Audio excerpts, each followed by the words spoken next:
Mesdames, Messieurs, nous allons vous demander encore un petit peu d'attention dans le cadre de ce centenaire. Et je vais laisser maintenant la parole à l'ensemble de l'équipe de la bibliothèque, enfants, des écoles, adultes de la bibliothèque René Petit.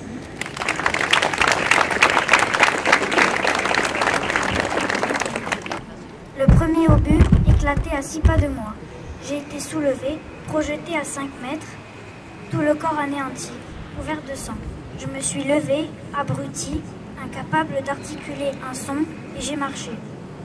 Des hommes étaient couchés sur la route, morts. J'ai couru, quelle grêle d'obus. J'en entends un au-dessus de moi, je me lance dans la tranchée, il éclate à 1 mètre, je me relève, je pars de nouveau. Je me disais jamais je n'arriverai à l'ambulance. À mon ami, ce que c'est la guerre mondiale. Lettre de Jean Pierrefeu à son ami 1914. François cria à Molne. « Nous les tenons, c'est une impasse. » À vrai dire, c'est eux qui nous tenaient. Ils nous avaient conduits là où ils avaient voulu. Arrivés au mur, ils se retournèrent vers nous résolument et l'un des deux lança le même coup de sifflet que nous avions déjà par 2 fois entendu ce soir-là. Aussitôt, une dizaine de gars sortirent de la cour de la ferme abandonnée où ils semblaient avoir été postés pour nous attendre. Ils étaient tous encapuchonnés, le visage enfoncé dans leur cache-nez. Qui c'était, nous le savions d'avance. Nous reconnûmes dans la lutte leur façon de se battre et leur voix entrecoupée. Mais un point demeurait inquiétant et semblait presque effrayer Molne. Il y avait là quelqu'un que nous ne connaissions pas et qui paraissait être le chef. Bien droit sur ses 2 jambes, le personnage inconnu suivait avec intérêt la bataille, répétant de temps à autre d'une voix nette « Allez, courage, revenez-y, go on my boy !»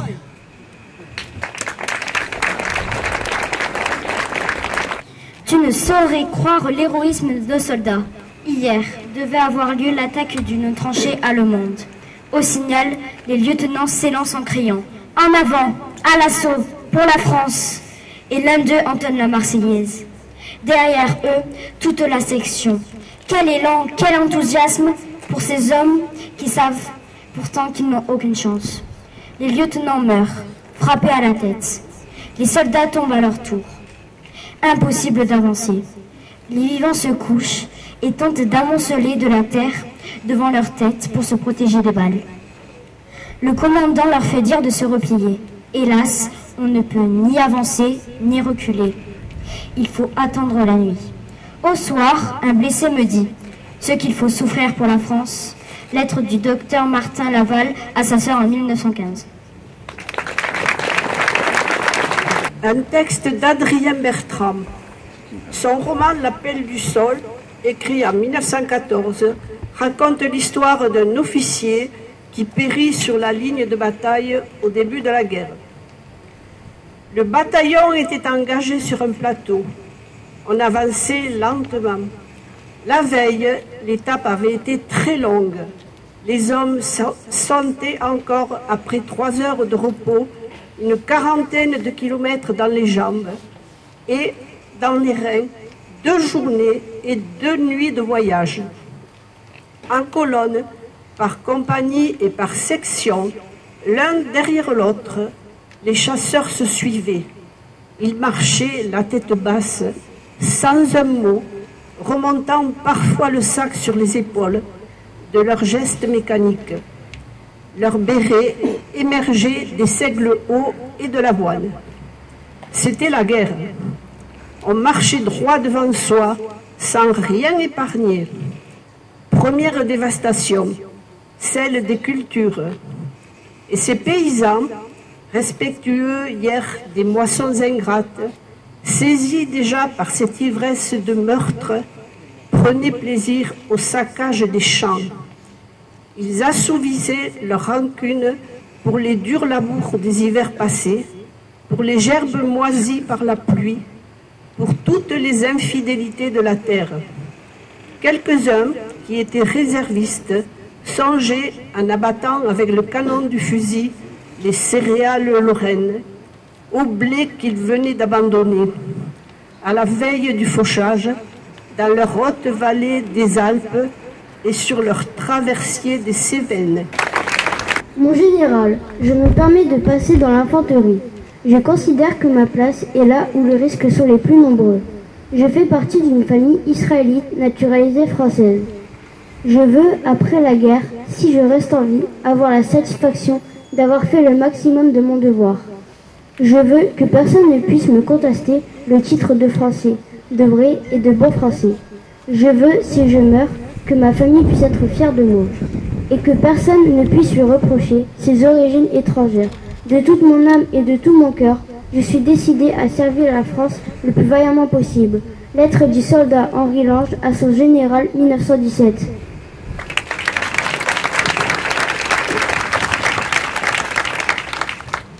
Un extrait de La main coupée de Blaise Cendrars. Tilloloy, c'était le bon coin. À part les obusiers qui tapaient sur Beuvreigne à midi, il ne se passait jamais rien. Par une belle matinée du mois de juin, nous nous étions assis dans l'herbe qui envahissait notre parapet, devisant paisiblement en attendant la soupe, quand tout à coup cet idiot de Faval bondit sur ses pieds, tendit le bras droit, l'index pointé, détourna la tête, la main gauche sur les yeux et se mit à pousser des cris lugubres, comme un chien qui hurle à la mort. « Oh, oh, regardez, quelle horreur! Oh, oh, oh !» Nous avions bondi et regardions avec stupeur, à 3 pas de Faval, planté dans l'herbe, comme une grande fleur épanouie, un lys rouge, un bras humain, tout ruisselant de sang, un bras droit, sectionné au-dessus du coude, et donc la main encore vivante. Elle fouissait le sol des doigts comme pour y prendre racine, et dont la tige sanglante se balançait doucement avant de tenir son équilibre. D'instinct, nous levâmes la tête, inspectant le ciel pour y chercher un aéroplane.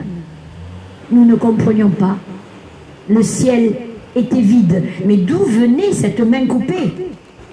Alors nous secouâmes Faval. Parle, espèce d'idiot. D'où vient cette main? Mais qu'est-ce que tu as vu? Lettre. La dure réalité dans les tranchées. Notre tranchée a une longueur de 100 mètres. Elle est profonde d'1 mètre et la terre a été jetée devant, si bien que l'on peut passer debout sans être vu. Elle est très étroite et par endroits, on a creusé plus largement pour pouvoir se croiser quand on se rencontre. Dans le fond, on a creusé de petites caves où un homme peut se coucher pour se protéger des obus.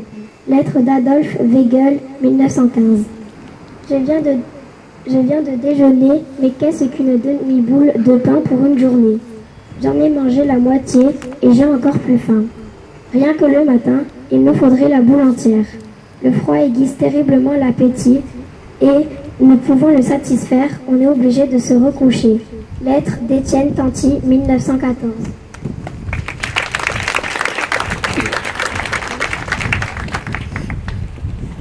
Heureux ceux qui sont morts pour la terre charnelle, mais pourvu que ce fût dans une juste guerre. Heureux ceux qui sont morts aux 4 coins de terre. Heureux ceux qui sont morts d'une mort solennelle. Heureux ceux qui sont morts dans les grandes batailles, couchés dessus le sol, à la face de Dieu. Heureux ceux qui sont morts sur un dernier haut lieu, parmi tout l'appareil des grandes funérailles. Heureux ceux qui sont morts pour leur âtre et leur feu, et les porte-bonheur des maisons paternelles.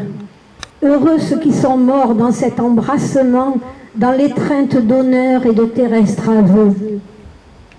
Heureux ceux qui sont morts, car ils sont retournés dans la première argile et la première terre.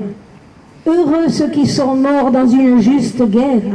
Heureux les épis mûrs et les blés moissonnés. Charles Péguy, tué au combat le 5 septembre 1914.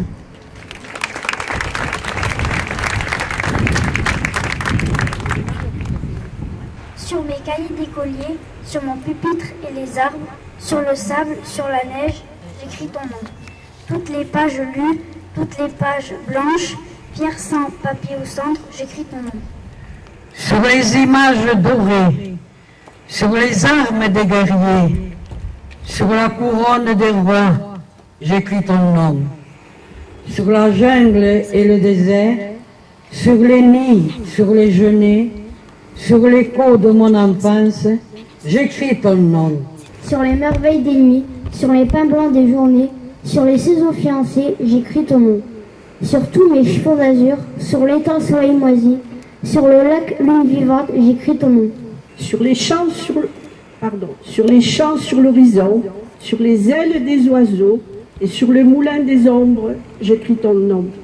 Sur chaque bouffée d'aurore, sur la mer, sur les bateaux, sur la montagne d'aimante, j'écris ton nom. Sur la mousse des nuages, sur les sueurs de l'orage, sur la pluie épaisse et fade, j'écris ton nom. Sur les formes scintillantes, sur les cloches des couleurs, sur la vérité physique, j'écris ton nom. Sur les sentiers éveillés, sur les routes déployées, sur les places qui débordent, j'écris ton nom. Sur la lampe qui s'allume, sur la lampe qui s'éteint, sur mes maisons réunies, j'écris ton nom. Sur les fruits coupés en deux, du miroir et de ma chambre, sur mon lit coquille vide, j'écris ton nom. Sur mon chien gourmand et tendre, sur ses oreilles dressées, sur sa patte maladroite, j'écris ton nom. Sur le tremplin de ma porte, sur les objets familiers, sur le flou du feu béni, j'écris ton nom. Sur toute chair accordée, sur le front de mes amis, sur chaque main qui se tend, j'écris ton nom. Sur la vitre des surprises, sur les lèvres attentives, bien au-dessus du silence, j'écris ton nom. Sur mes refuges détruits, sur mes phares écroulés, sur les murs de mon ennui, j'écris ton nom. Sur l'absence sans désir, sur la solitude nue, sur les marches de la mort, j'écris ton nom.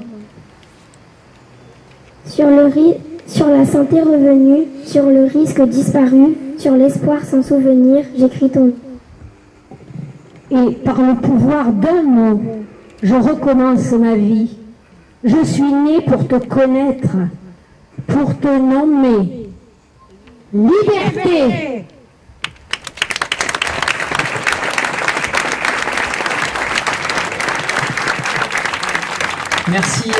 Merci à vous tous d'avoir participé à cette cérémonie.